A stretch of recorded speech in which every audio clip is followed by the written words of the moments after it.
Hello, and you are listening to FPcast, the podcast for Fruitless pursuits where we bullshit about the week in pop culture. I'm Luke. I'm Jacinto. And this week we're talking about...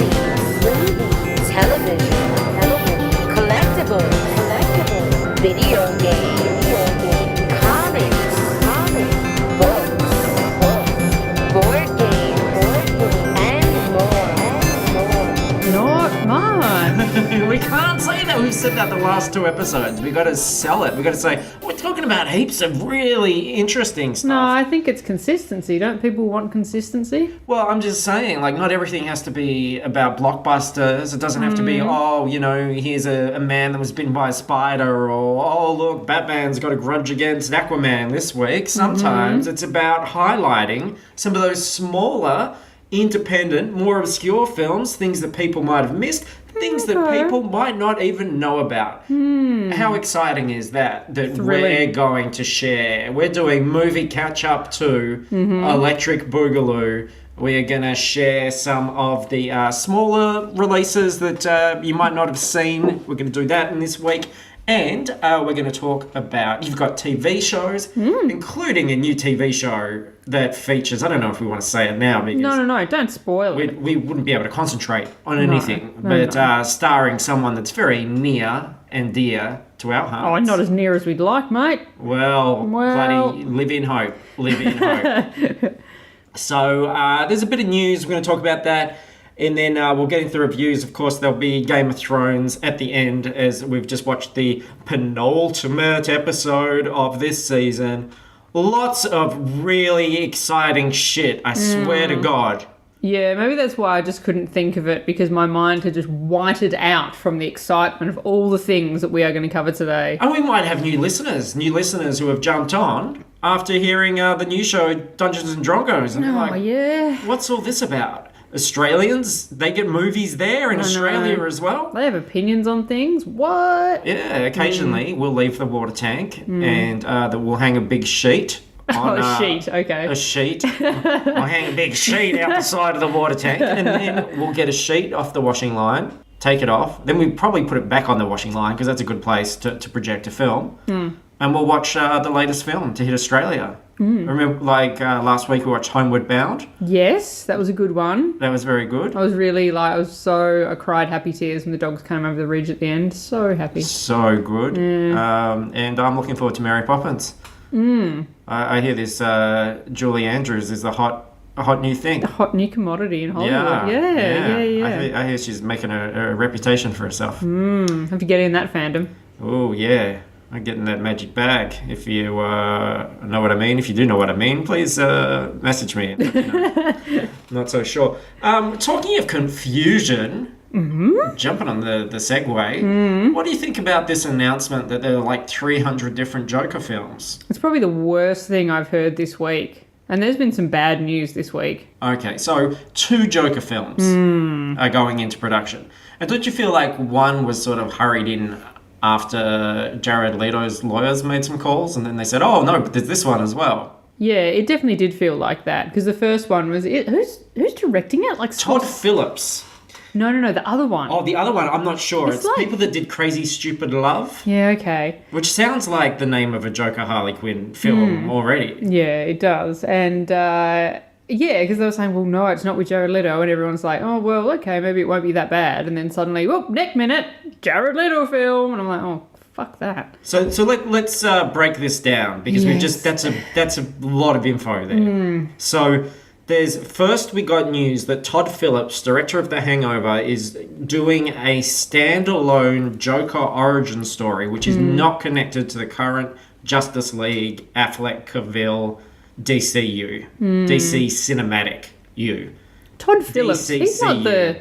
he's not the director of Velvet Goldmine, is he? I don't know. Huh. If only we had some way to check such things. Some kind of internet movie database. Well, seeing as how, even though I've already said we've got lots of really exciting things to talk about, I'm going to look this up just because I'm here in the command center. As a director, he's done 14 films. War Dogs, Hangover Part 3, Hangover Part 2, Due Date. Yeah, it doesn't sound like that. The Hangover. Road Trip. He did Road Trip, starring DJ Qualls. Oh yeah, yeah. Yeah, That no. very famous actor DJ. Can you just Google? Can you just IMDb Velvet Goldmine for me? Because that's Sure. gonna drive me insane now. Sure. Velvet Goldmine, 1998, directed by Todd Haynes. Ah, it was a different Todd. That's confusing. All those Todds. We're confused by two Jokers. And then suddenly, two other Jokers, whose name is a Todd, Todd. turn up and get everybody all confused. Yeah, I mean Todd's not a common name for a director. To be fair, I don't know many Todds. A common name for a fox, though. Yeah. Todd with one D though, isn't Todd the Fox? Probably. I think so. I don't know any Todds. No, neither do I. Or Tads. We don't have Tads here. No. There was a Tad on Neighbours once. Crikey. Yeah, but he was like Toadfish's nephew, and he was Tad because his nickname was Tadpole. Oh, yeah, I remember Yeah. Tadpole. Okay, Yeah. that's all good. It's okay, everybody relax. We've sorted that out. Looks like we've solved another mystery. So, Todd Phillips off The Hangover doing this Joker origin story, and Martin Scorsese is producing this thing as well. So this sounds interesting. This is big news. And I'm going to put a guess as to why they got Todd Phillips. I'm thinking this origin story, guy goes out on a bachelor party, gets very drunk, wakes up, white face, big red mouth, green hair. Mm-hmm. And then the rest of the movie goes backwards to try and figure out how he became origin. the Joker. Mm-hmm. So already, that's right up Christopher Nolan's alley, even that sort of unique, clever Time fuckery. fuckery storytelling. Yeah. So that sounds pretty good. But yeah, then Jared Leto goes, well, hey, excuse me, we've got contracts, we signed papers, I've got lawyers. Where's my film? Where's my moment in the sun? You cut me out of the bloody Suicide Squad. What's going on? So, they go, oh, well, there'll be a Harley Quinn Joker movie as well, which is set in the DCU. And he's like, oh, okay, so what's that about? They're like, ooh, we'll get back to you on that one, Jared. And I guess Margot Robbie was just like, yeah, whatever. Yeah, I'm not doing anything else. Well, I thought she was going to do one that was like a Poison Ivy, Harley Quinn, Catwoman movie. Didn't we talk about that before? Yeah, maybe. I don't know what they're maybe doing. Maybe they were scared by all the money that they've made on Wonder Woman, and they went, "Oh fuck, we better not do that again." Yes, they're determined not to. Yeah, I will it's become say, though, didn't the news come out during the week that it's become like the highest grossing superhero film ever or something? I don't know. I don't know. If only there was a reliable news source that I could, a podcast or something I could listen to get such information. I'm going to relax everyone. I've actually got the answer to this whole Joker conundrum. You're familiar with a little thing called a pack of cards? I am familiar with a pack of cards. Okay, Yes. open that bad boy up in your mind palace, and how many Jokers are you going to find? Is there one? Nope. Is there two? Yeah. Yeah. It's been a long time since I've played cards because they're for babies. Yeah. Well, look, obviously a lot of people haven't played cards for a while because they're not realising that you get two Jokers in a pack. So this is par for the course. This is normal. This is all good. So that's good. And just while we're on the DC train chugging around the bend, yeah, it just occurred to me, you know how we covered this idea of the Justice League and how odd it was to take Zack Snyder off it, regardless of the circumstances, and replace him with Joss Whedon as a kind of, is that like a fan-pleasing move to try and lighten the tone and change everyone's expectations there? But then, poor DC cannot win on this one. Snyder had gotten so much shit, and now Joss Whedon's shit, which was already sort of boiling in the background. Yeah, it was definitely bubbling under the surface that maybe Joss Whedon was not the feminist icon that many had assumed him to be. Basically just off the back of him creating Buffy. They went, he made Buffy, he must like women. And he does, but just extramaritally, apparently. Their vaginas, especially. Yeah, he really likes their vaginas. He's a vagina fan. This large-headed ginger Joss Whedon. Yes. Apparently, they're one of his favourite things.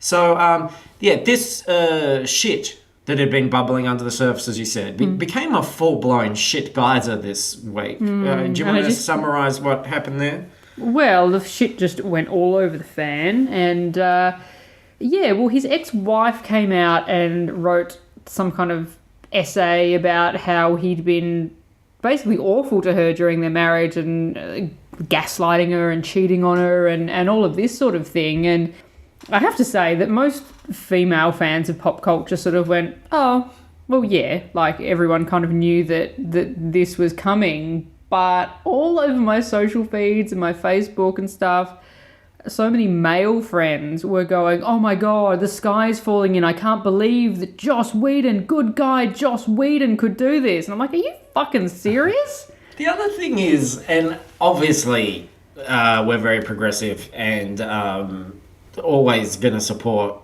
equality, etc., all those things. But I think people forget as well that culturally we are moving through time, and having these progressive ideas means that we are progressing. And I don't think anybody, like not a lot of guys were probably shining beacons of feminism around Buffy time. No. You know, we weren't all magically born. Like, the ideas that I have now and the things that are important to me and the things that I would criticize, you would certainly be able to go back in my past. There's someone who's written plays and done other things and comics and stuff and find things that absolutely clash with that I would never write now, that I would feel... But we didn't just bloom into life enlightened. You go through that and you learn and you absorb and you evolve and you change. So... what he was like then to what he's like now, I've got no idea. But I think it's just so simplistic in the sense that, okay, he's this producer who is obviously like this pretty nerdy looking guy that suddenly has power, is suddenly around people that are interested, and decides, well, I like vaginas, and there's a buffet of them happening here. Well, I like what you did there. Buffet the Vampire Slayer.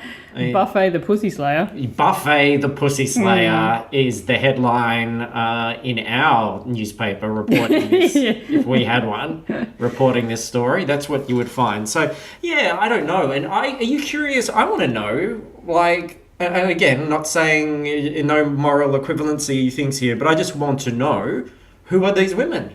Do we know which actresses that he slept with? Because they were implicit in this too. Yeah. They were, obviously he was in a position of power, so I understand all that. But I want to know, is Freddie Prinze Jr., is he spending the week looking at Sarah Michelle Gellar, giving her the side eye, going, did you... is it, you know? Joss Whedon and I Eskimo buddies. Yeah, so everybody's probably just a little bit coy. Like, I bet Eliza Dushku's getting some strange looks at the supermarket this past week. Yeah, no, I don't know. I admit that I haven't really delved into the story beyond, the basic information. I just went, well, okay, that's fine. And move on. It's dirty laundry, isn't it? It is, yes. I don't need to rifle through anybody's dirty laundry. It's bloody Joss Whedon's dirty Dax, just held up Lion King style for the whole internet to see. Yeah. And we're all the animals gathering around, looking up at Joss Whedon's dirty jocks. And, Look, some of us want to look at the jocks longer than others. I was not, I was like one of the zebras at the back that went, oh yeah, and then went off and ate some grass. Well, let's take the higher ground. Let's move on to more savoury things. Tell me all about Taylor Swift. Oh. oh dear. We have given Taylor a little bit of shit previously on this podcast, and not so much exactly Taylor Swift, more the whole Hiddle Swift situation. Oh, the Hiddle Swift, yeah. Yeah, that was a cause of great concern. The long-running, what was about 10-minute romance in front of all the cameras. She had It was the crushing of an icon, this idea that Hiddleston somehow was sort of more sophisticated and sharp and discerning than most of these actors who can barely walk on their hind legs. And then to see him do something so sort of cringeworthy and transparent, I got a lot of glee out of that. But I like Taylor Swift. I still in my heart of hearts believe that because they had been sort of spotted together like a year before, like they'd met at parties and stuff like that. And I do believe in my heart of hearts that he did just meet a girl that he liked, but perhaps his team maybe suggested that it was worth pursuing for more than just the fact that he liked her. And then it became a whole very extremely embarrassing circus, and thankfully there was an end put to that. He got clothing printed. Oh God, that was, and his explanation, trying to explain that away, was just even worse than the t-shirt. It was like, oh, I was just lying around and I'd like hurt my back and I needed a t-shirt. I'm like, how do you fix a fucking sore back with a t-shirt, you dumbass? Anyway. I love long apologies, but I was listening to someone at a gathering talk about seeing Batman versus Superman, but they go, like, I swear it took so long to get, it was like, you know, I saw it, but it was a Thursday, and like I had a voucher, and it was like, you know, and there was nothing, and my TV was broken, and you know, my friend really wanted to go, and it's just like, you saw a fucking movie with Batman, like, don't apologize. Why Just are you own it, apologizing? I don't give man. a shit. Yeah. So anyway, Taylor Swift released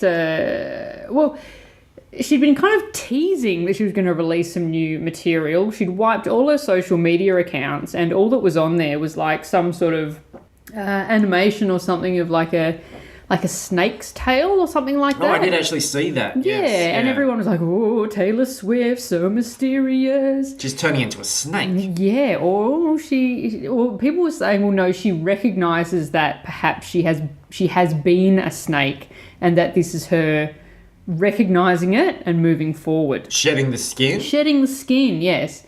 You know that parable about the snake where Tom Hiddleston walks along and he sees a snake, Yep.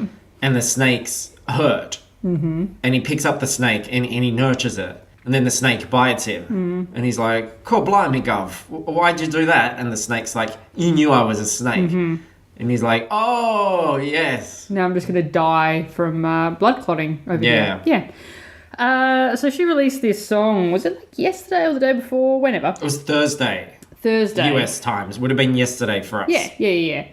And the internet went into meltdown, but not quite in the way I was expecting, because people generally seem to like Taylor Swift, but after the past year where she'd been doing some, there was the Hiddle Swift thing, there was the her apparent rift with Kim and Kanye, which turned out to be a complete farce and completely constructed by her, because obviously Kanye had done the thing where he'd interrupted her at the MTVs or the PMAs or whatever. I'm going to let you finish, but I'm just kidding. Oh, that was a funny joke. Yeah, I know. It's topical too. Yeah, and so like I think Kanye had like apologized for that, and he's like, look, I shouldn't have done it. And Look, I'm a dickhead. Yeah. And then Kanye had released a song. You knew I was a snake. Yes. Is what he said. Yes, and he released a song that had a little bit of a kind of Taylor Swifty jokey diss kind of thing in it, and so she got all up in arms about that, and he'd said, but I contacted you and I said, look, I'm thinking of doing this thing, are you okay with it? And you said yes, and she's like, brr. And it turns out they'd recorded the conversation, so they had the receipts to prove that she was just fabricating this entire fucking feud. And so they released the recording of her going, yeah, cool, that's fine, no problem. So she's had that. People are kind of wising up to the fact that maybe she is not the nice, wholesome pop star that everyone assumes she is. Like, her whole image is nice, normal girl, and then she's doing all this feuds and all of that kind of thing, and people are just like, that's so... Like, why are you expending energy on dumb shit like that? Because it sells. Like, isn't everything constructed in terms of, like, we know that her relationships are supposedly constructed. I would think the feuds would be just as constructed. I would think it would be in her interest to say, yeah, do that. And then to capitalise on that. Yeah, but it swung against her. Like, it didn't go in her favour. Everyone sided with Kim and Kanye. But everybody's talking about her. Yeah... I mean, I guess. And I mean, it's happened with this single as well. Like, she's had kind of a bad year. People were going, okay, well, Taylor's going to come back with some good music. Her last album, like, I don't love her, but her and her team of songwriters and producers make some pretty good pop songs. And so this song came out, and people are just absolutely fucking dragging her. And I love a good celebrity drag. just have them fucking pulled down from their little high horses. I do love it.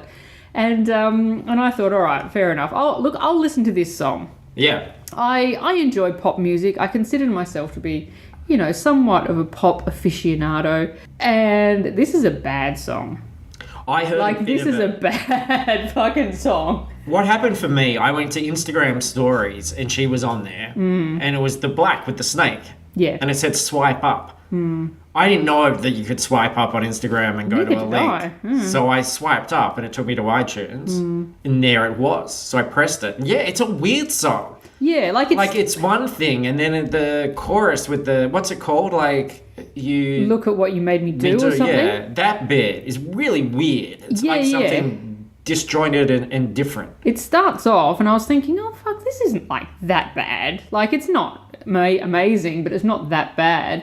And, yeah, that chorus kicks in, and it's like a cross between, like, Fergie's That My Lovely Lady Lumps and I'm Too Sexy by Right Said Fred. Like, it's just the most bizarre chorus. And you sort of think they're thinking, I think you just made it sound great. Don't you think? Suddenly I'm like, I got to hear this again. Well, yeah, but it also is extremely derivative. But the bit that just kills me is the bit at the end, or towards the end. I only heard a snippet. Fuck, there's a spoken word bit where, like, the phone rings or something, and she goes, oh, the old Taylor's not here. She can't come to the phone right now because she's dead. Shit. And then the song kicks back in, and it is the saddest fucking thing. It is so just, Taylor. Do you think she literally kind of shed her skin and has become a new Taylor? Maybe. Swift. But the new Taylor's a bit shit.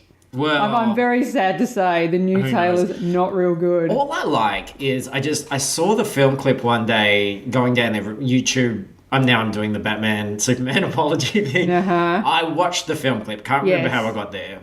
I didn't search for it because I didn't know it existed. But for Shake It Off. Yeah. And I just fucking loved it.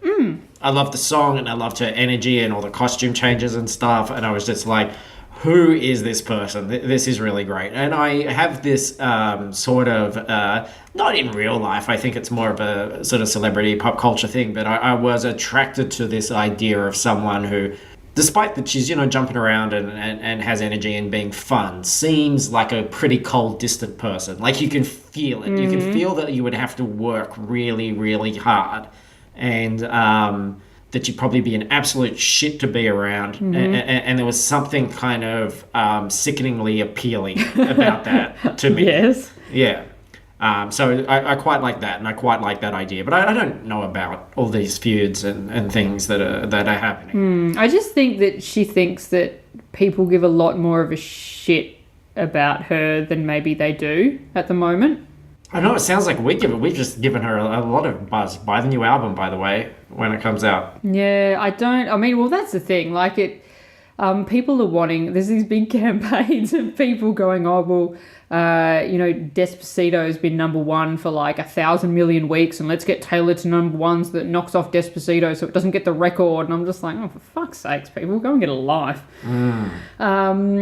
But yeah, it was on the countdowns and stuff on the radio. It was number one last night. There you go. And there you go. Yeah, but it's just like, it's so bizarre. I love when the internet unites against things that are funny. You know, like when the internet unites against like Batman versus Superman, that's not very funny. But when they unite against like privileged white girls who appropriate black culture and imagery for their careers, and that's funny. That is a good time. I still like it. I think she's so pretty. Yeah, all right. Well, there you go. God, that's topical. And in Bumblebee news... No. I did just see a picture of the yellow VW Beetle. So, 100% confirmed. Haley Steinfeld wasn't in it, but I had a feeling that she was close to it or had been in it at some point. Yeah, so there we go. Best movie of next year. Can't wait. All right, let's go through just some little micro reviews of some smaller films that perhaps people haven't seen or might be interested in. One that we both have seen is the lost city of Z. Or Z, as we would say here. Depending on where you're from, yeah. Where you're from, yeah. So what's this thing about? So this is what is it, 1920. It takes place over the space of about 30 years or so. Charlie Hunnam is an adventurer. Well, he's in the military and he gets sent to like the Peru or the fucking Amazon or wherever the fuck he goes, somewhere in South America. And where he goes is actually a very important part of the story. Well, do you remember it? But no, you don't. He went looking for the lost city of Z. Well, yes, which is somewhere in South America. So Did you watch this thinking that there were going to be zombies? I think it might have been improved by zombies, if I'm honest. It's based on it. It's a real story. Yeah. It is based on a true story of this dude who went looking for this lost. Yes, it is also a book. I'm gonna let you finish. Sorry. Look, there are so many fucking tiny projectiles on this table that I can ditch at you, so I'd be very careful. I apologise. So yeah, it's set kind of just after the turn of the century kind of thing, and he's a military dude. He gets sent to South America to map the mouth of the Amazon, and he's hearing these rumors of this lost city. He comes across these tribes people that he kind of hangs out with for a bit, and he gets really transfixed on this idea of finding this mythical lost city. And so he comes back home, and he's been away for like a long time at this point, and then he just keeps thinking about it, and he can't leave it alone, and he's just kind of addicted to this feeling of wanting to find this place and get back to the jungle and leave, his life behind and to achieve this thing. And it does sort of ultimately take over his life, and it's a very pretty movie. Like, it's a very well shot, quite atmospheric movie. All the jungle stuff is really nicely done. It's Charlie Hunnam in the lead role, and Tom Holland appears there for a little bit as well, which I sort of wondered how long ago it had been filmed, because he looks like a baby, but then he looks like a baby all the time. Oh yeah, I think he is actually legally. Yeah. Is he a baby? Yeah. I didn't mind it. It was a little bit kind of slower and sort of more relaxed pace than I think I was maybe expecting. I was expecting maybe a bit more of a kind of rollicking jungle adventure. But yeah, it's an interesting one. I think the story is perhaps more interesting than the film itself, I think, for much of it. Yeah, because the sort of premise is that he's saying that these tribes have formed advanced civilizations at some point. That there's been agriculture and advances in technology and stuff like that. That's all kind of been wiped out and died out. All the stuffy white people are like, no, they can't do that. Yeah. They don't know how to do anything. Savages, They're all just a bunch of dipshits. And he's like, you're the dipshits, I'll prove you wrong. And then he goes in there.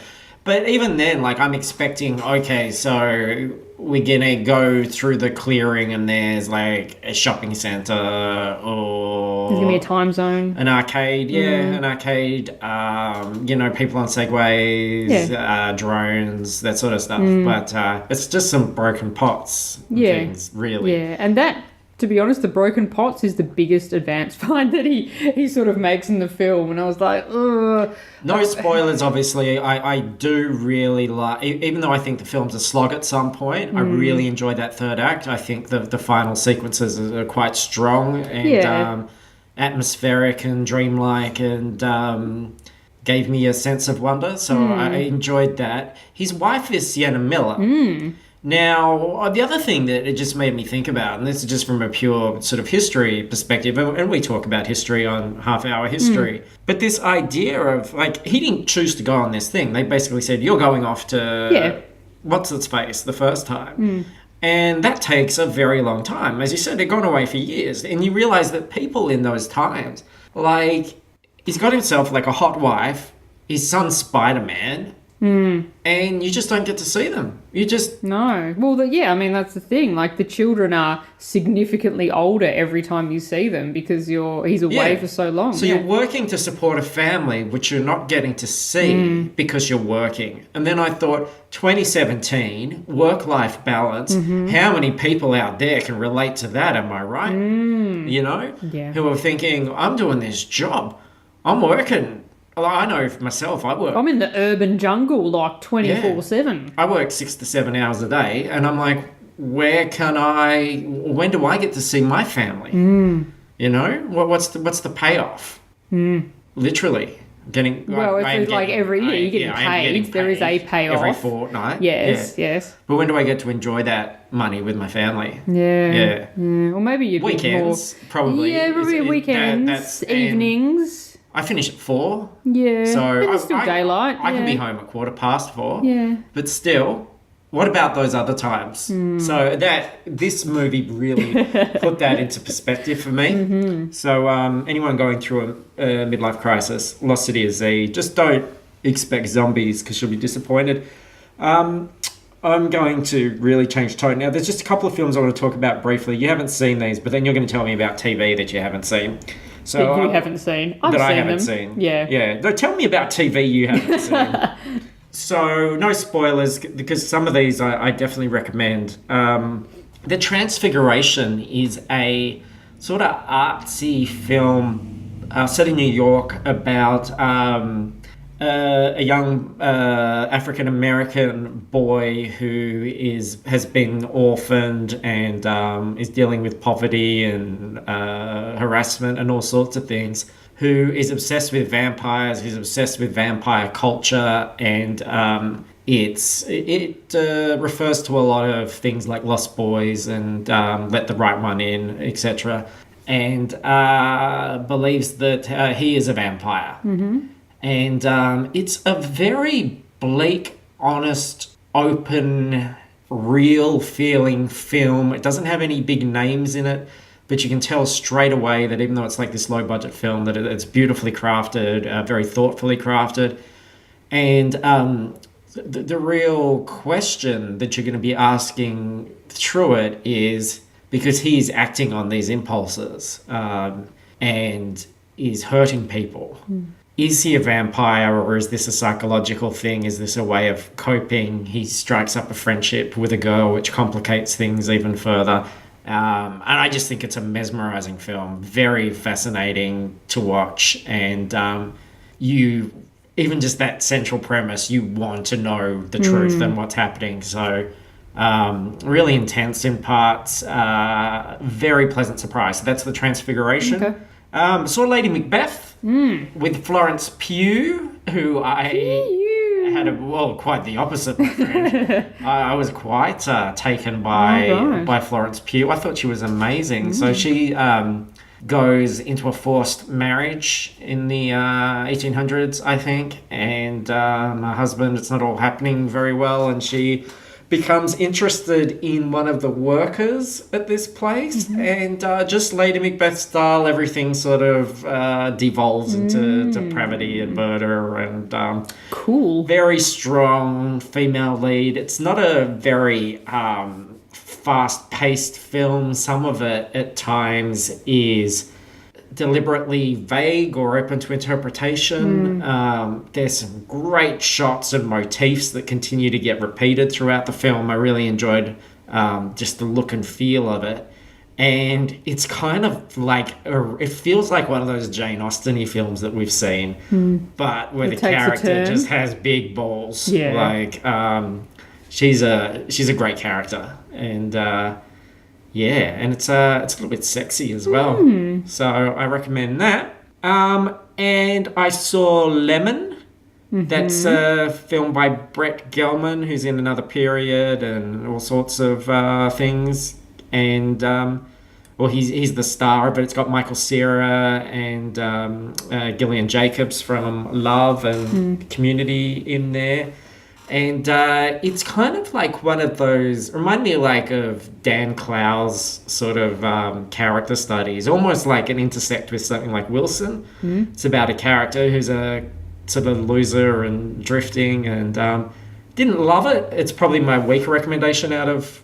I definitely Transfiguration and Lady Macbeth are better, but it was enjoyable, but definitely an acquired taste. Like it's that sort of cringe, Curb Your Enthusiasm, sort of this person's a shithead and doing shithead things and saying the wrong things, but I probably enjoyed it more than Wilson, even though I'm a huge Dan Clowes fan. And Michael Cera is pretty fantastic in it, and this guy's a theatre sort of director.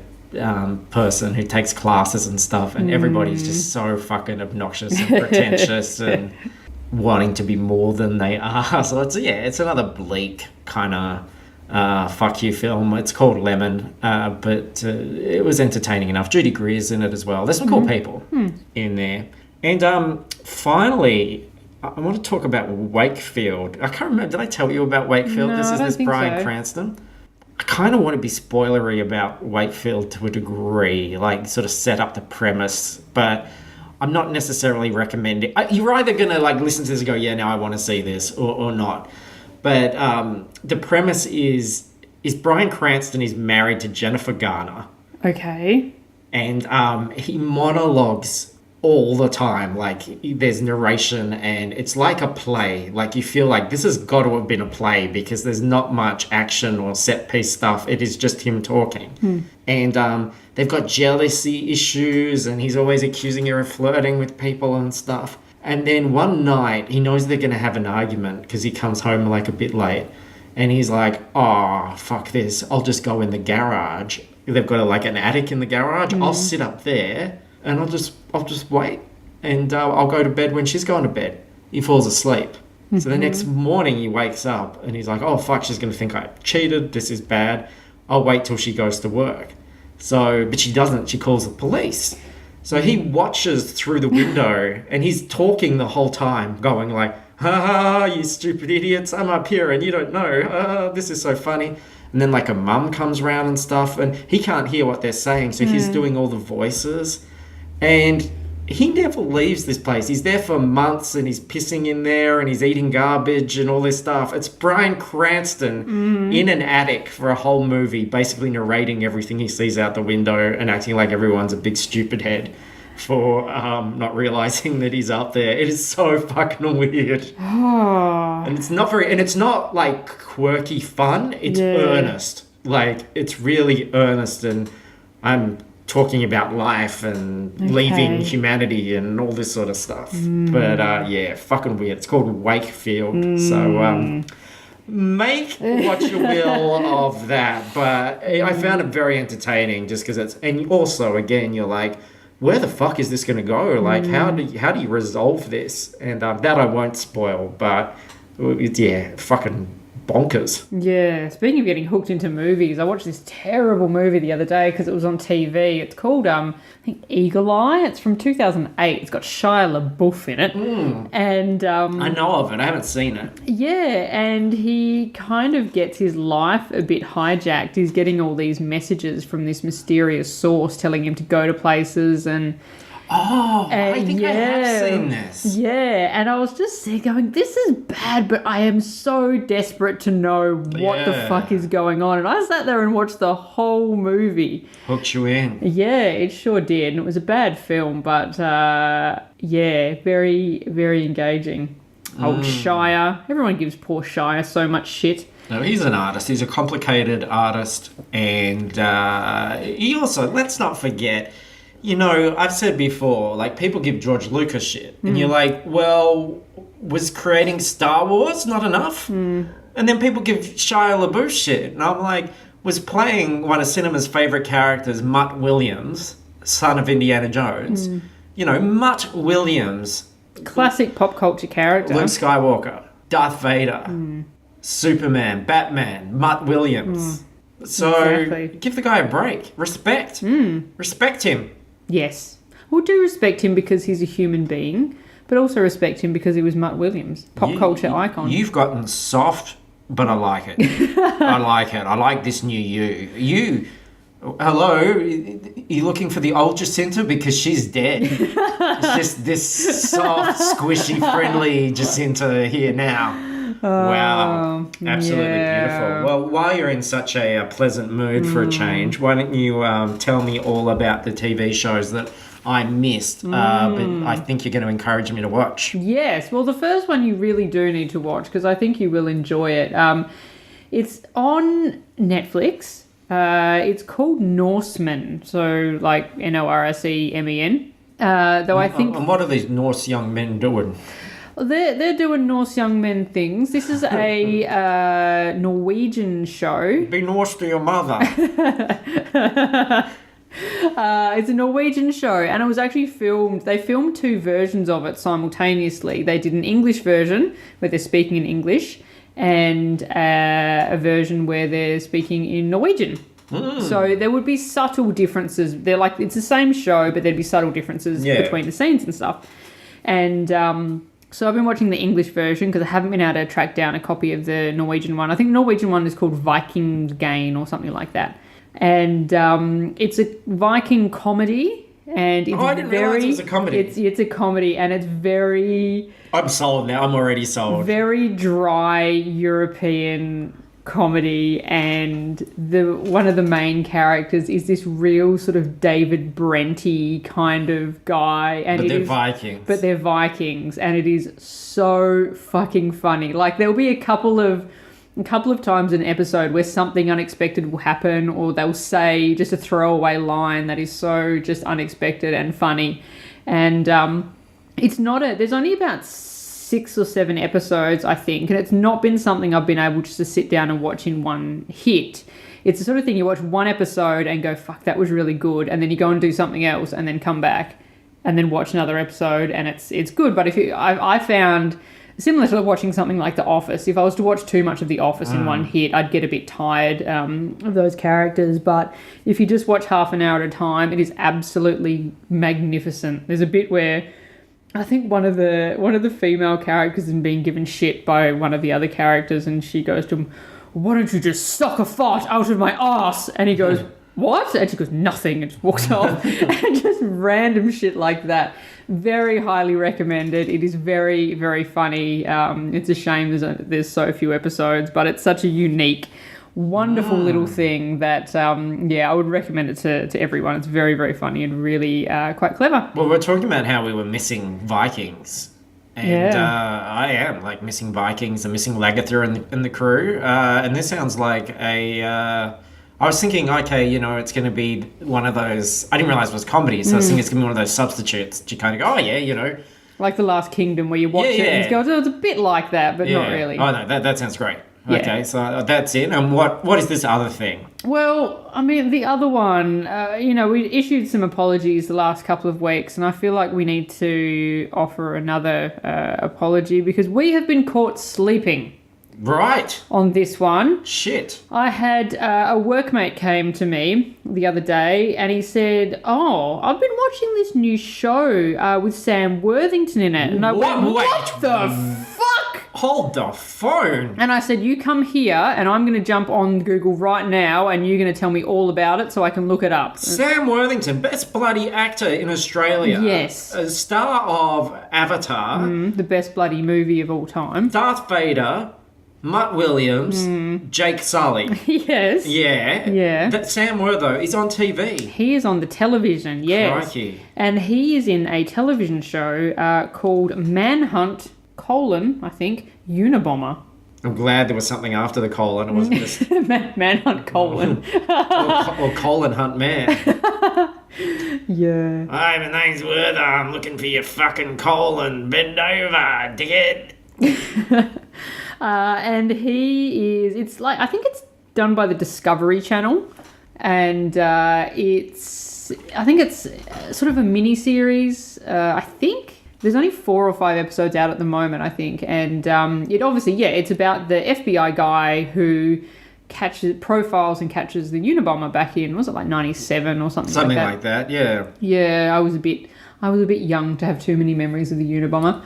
But it's a funny one. I think because it's Discovery Channel, they're putting a lot more focus on the facts and the process as opposed to having good dialogue and a decent script and stuff like that. I don't know if you'd waste your time when you've got Wortho there and he's just emanating so much presence. He's actually not bad. He's not. Like, I've got to be honest. Like, normally his American accents are pretty, a thing to be pretty concerned about. He's been not that known bad. to take a sledgehammer to the American accent. Yeah, he's got his little bit. I don't know if the character's a little bit Boston-y, but he sounds a bit Boston-y. So I don't know. He's maturing. He's growing all the time. Yeah, it's. I was sort of. I was watching it, waiting for him to get shit, and he just didn't get shit. And I was like, what's happening here? That's what people don't realise about him and why Avatar was so important, because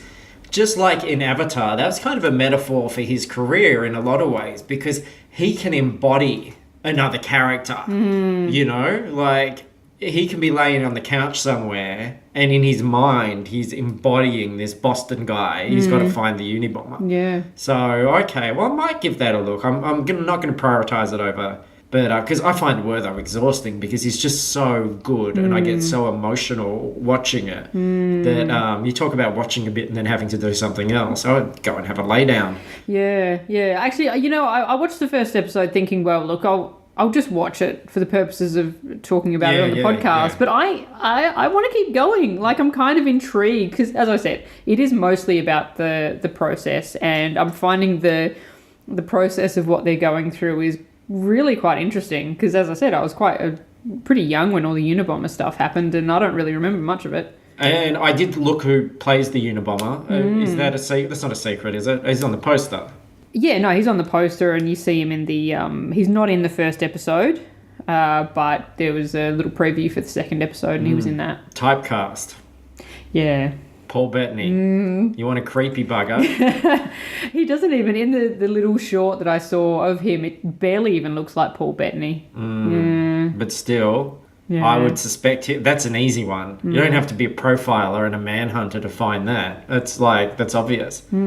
It's like when that guy, when Tom Hiddleston was at the beach and he had the baggy pants. Yep. And then he found a belt. Lying on the beach, and he picked it up and he put it around his waist, and then it bit him, and the belt was like, you knew I was a snake, and he was like, yeah, but I really needed a belt, so I thought I'd give it a shot. Do you remember that? Yeah. I mean, it's a lesser known fable, but on that one. Yeah. All right. All that's left is Game of Thrones. We watched the penultimate episode. Before we do that, thanks everybody. If you're not going to listen to our Game of Thrones bit, there will be spoilers. Then see you later. Please listen to our other shows. Go to fruitlesspursuits.com to find out everything that's going on. There is the Dungeons and Drongos show. Episode 3 will be coming out tomorrow. Very excited about that. We've been recording quite a bit of it. We've got 7 episodes in the bank, and very pleased to be saying that our very own Jacinta here is going to be guest starring on a future episode too. Maybe. We'll see how nice you are to me the next couple of few weeks. Let's see how that goes. But I'm very excited about that. That show has just been going off. I'm just amazed at the response. So thank you so much. That's so exciting. Please continue to tell people about it and share it, especially if you're in those sort of D&D communities and forums and things, and you think there are other people that would like it, that would love that. And with all the shows, rate, review... we go to our Patreon, all that's on fruitlesspursuits.com, plus a link to our discussion group, and we'd love to hear your feedback on the shows. And just quickly as well, also wanted to give a thank you to friend of the show, Lauren, who sent this wonderful care package along, belated birthday thing, and we got there were lots of fun things in there, but we got some Marvel lip balm in the shape of characters. And I've got a Black Widow here. It's crazy. Yes, I am very much looking forward to rubbing Captain America over my lips. So thank you, Lauren. America. I've got Empowering Vanilla Mint. I've got Red, White, and Blueberry. And the art on the package is so cool. I haven't taken it out yet. Yeah, I don't think I can take him out of the packet. I just want to keep him in there. I know, it looks so cool. Anyway, thanks so much for that. That made my day, actually. It was awesome. And it made my day, and it takes a lot to make me happy, so thanks, Lauren. Yeah, I've never seen it before, so that was novel for me as well. All right, Game of Thrones spoilers begin. Wow. You know how I said that I was like pretty happy with, you know, how everything was going a bit silly and I was willing to embrace it and I was on board and everything? Yeah. I've decided against that. I'm mixed because what an episode. Like, what a crazy episode. Because in some ways, you've got the D&D group out there. You've got the Flaming Sword. You've got fucking Torment. You've got White Walkers everywhere. It's just so, like, action-packed fun craziness.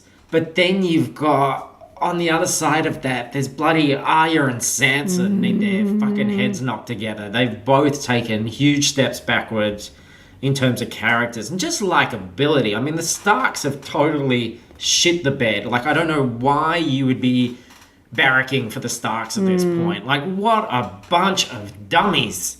Yeah, I think, I mean, a lot of people are trying to justify the Sansa Arya thing and saying, well, you know, maybe they're, because obviously Littlefinger's watching everything that's going on, that they're kind of playing this so that they can kind of get one over him. And I really hope that's what's happening, because if it's not, then this is fucked. Like, Arya is the worst, and I'm at a point where most of these characters could die and I wouldn't be too upset, but Arya is top of my shit list at the moment.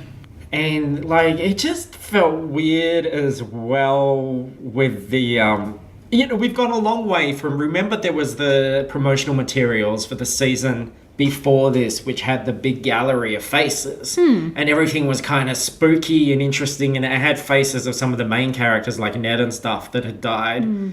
That's a big change from the latex rubber faces that are being pulled out of a bag, and it's like, where did you get these? You know? Oh, well, everything's cheap in November from the Halloween sales. I picked them up there. Or thinking otherwise, you know, you cut to this little peasant kid eating a box of cereal who pulls out a Walter Frey mask from the bottom and collect them all. Yeah. Look, Mom, I'm Walter Frey. Yeah, fucking crazy. Yeah. And so, like, overdone and crazy eyes and just... But I enjoyed the John stuff. My only thing is that it's getting good at the moment at putting people into really precarious, oh my God, situations, but not following through on any of them. Yeah, I was, as that sort of battle was kind of starting to ramp up, or even before it really started, I thought, okay, they're going to have to, at this point, pull off a, if not a big death, at least one of those second-tier supporting cast. They're going to have to die. And I went, okay, this is D-Day for either Tormund or Jorah in my mind, and I went, one of those is going to die. And I sat there, it was a bit like Age of Ultron for me, where they set up the whole movie that Hawkeye was going to die, and I was just like this shaking mess at the end of the fucking thing. So that's what that episode was like for me. And there was the bit where Tormund was, like, he looked a bit fucked. He got fucked up. He looked fucked for all money, and it looked like he was gone, and I was like, oh shit, okay, so maybe Jorah's safe. And then the Hound saved him, and I'm like, oh shit, Jorah's in peril again. And even when the dragon came down and Jorah was on the back of the dragon, I thought that he was going to jump off and save Jon and sacrifice himself. I'm like, stay on the fucking dragon, Jorah! Well, we did lose a dragon, so that's something. Well, but see, not really, because it came back. No, that's the thing. As soon as that dragon was hit, I know what I was supposed to be feeling was, oh no. But what I was actually feeling was, fuck yes! Because I knew, like, as soon as that thing, there was blood and guts spewing out of it, I'm like, that's dead. The Night King's not a dumbass. He is immediately going to turn that into a zombie dragon. I was like, zombie dragon, dragon. Thrilled. So thrilled. Yeah, because, I mean, if you look at this season so far, you have that whole thing on the ship with Yara and Theon, and you're like, oh, okay, this is character cleaning house. We're going to lose some people here. And Theon, jumps overboard, everyone gets away, or has, we don't know what happened to them. And then you got bloody that thing with Jaime and Bronn and the dragon, and it's like, oh, well, no, they were fine. Yeah. And then it sort of happened again where everybody was fine. And we've talked a lot about fast travel. People are teleporting now. They are. She nightcrawled to, when you consider that Daenerys, who spent like about 5 seasons traveling across a part of the desert in the other continent, who is now just like, oh, I don't believe you at all about the White Walkers. And then this episode, 2 episodes later, is like, I'll be there in a minute, and just turns up. It was crazy. Yeah. And people were, quite rightfully like, well, I mean, the mission in itself is ridiculous to send them beyond the wall to get a little white guy to come back with them. Stupid. When, she has a dragon and she could just fly over them and go, oh yeah, there they are, and then fly back and go, okay, I believe you now. She got there pretty quickly. That makes far more sense than having to put them in severe danger. Like a bunch of her favourite people to send them off to probably their death instead of just flying over the wall and going, oh yeah, okay, I get it. And what about even the fact that they've been selling this idea there's an army of the dead? There are the White Walkers. And we saw their paintings in the cave, which were the white-faced with the blue eyes people. But they were just getting like a little zombie skeleton guy. Like, they're not the same thing. It's not the same thing. Yeah. And how would you go, oh yeah, so there isn't, like, I don't know. And then how did they, because like Jon Snow killed the little leader guy with his Valyrian steel and it wiped out all the other zombie guys except for one? Why? I don't know. That was some battle droid shit though, wasn't it? Yeah. That was like when Anakin accidentally knocked out the thing in the donut chip and then they all went bzzz, goodbye. Yeah, that was a bit strange. And the bit at the end where old mate comes riding up and I went, that better not be fucking Convenience Uncle Benjen. And then he takes his fucking hood off and I'm like, Uncle fucking Benjen! Oh! Yeah, what's his life like? Just waiting up there in the snow just in case this happens. I was so irrationally angry at Uncle Benjen for turning up at that moment. Like, I'm so invested. I know Jon Snow's not going to die, but I just fucking want it. Like, he just keeps threatening to die and he just won't fucking die.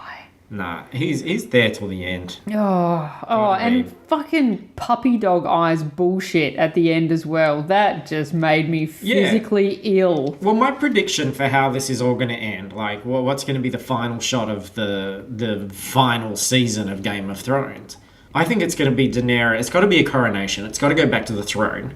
I think she's going to be pregnant.